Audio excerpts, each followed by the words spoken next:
so kind and sweet. Let's not forget how smart you are. Oh, everybody wishes they were just like you. Stop, you're making me blush. Hey, Melissa, you know we're recording, right? Ooh, that's embarrassing. Please make sure that you remove this from the scene, okay? Oh, yeah, I certainly will. Thanks. Hi, my name is Melissa and I'm an Outreach Services Specialist here at Fountaindale Public Library. And today I'm going to talk to you briefly about Mr. Rogers, also known as Fred Rogers. He worked in television for over 50 years. He had a bachelor's degree in music and he was also an ordained minister. He created Mr. Rogers' Neighborhood, composed the music for the show, and was also the puppeteer.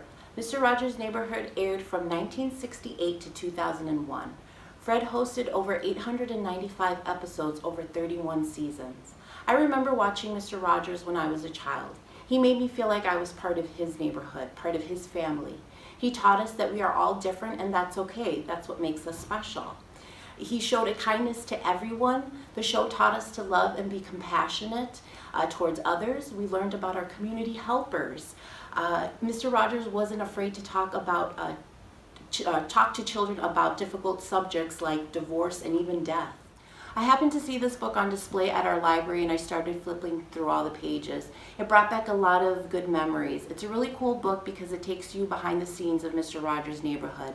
There are interviews from the cast, there's lots of vivid photographs, and it talks about the special guests that appeared like Julia Childs and even Miss Ella Jenkins, the First Lady of Children's Music. I actually use a lot of her music for my story times. This book even goes into detail about the different puppets used, and there's even a little biography on each of the puppets, which is also pretty cool.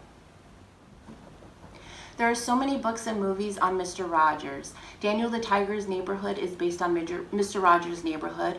Won't You Be My Neighbor, a documentary released in 2018, gives you a closer look at Mr. Rogers' Neighborhood and the passion that Fred had for children's programming. You may need a box of tissues after watching that one. Most recently released was the movie called A Beautiful Day in the Neighborhood, starring Tom Hanks. This movie isn't a biopic on Fred Rogers. It's more about how a journalist who is assigned to do a profile on Fred Rogers is skeptical that someone can be so kind and good all the time. His skepticism, of course, changes after meeting Fred. Mr. Rogers' Neighborhood is a show that will continue to be cherished by many generations to come. His show's message is something that still holds meaning to this day and quite frankly always will. Kindness, love, and compassion will never go out of style. It's a great show to share with your children or your grandchildren. Won't you be my neighbor? Because I would like to be yours. If you would like to check out any of the materials that we have here or any other materials that we have on Mr. Rogers, you can come and visit our library, or you can go to fountaindale.org and search for Mr. Rogers in our catalog.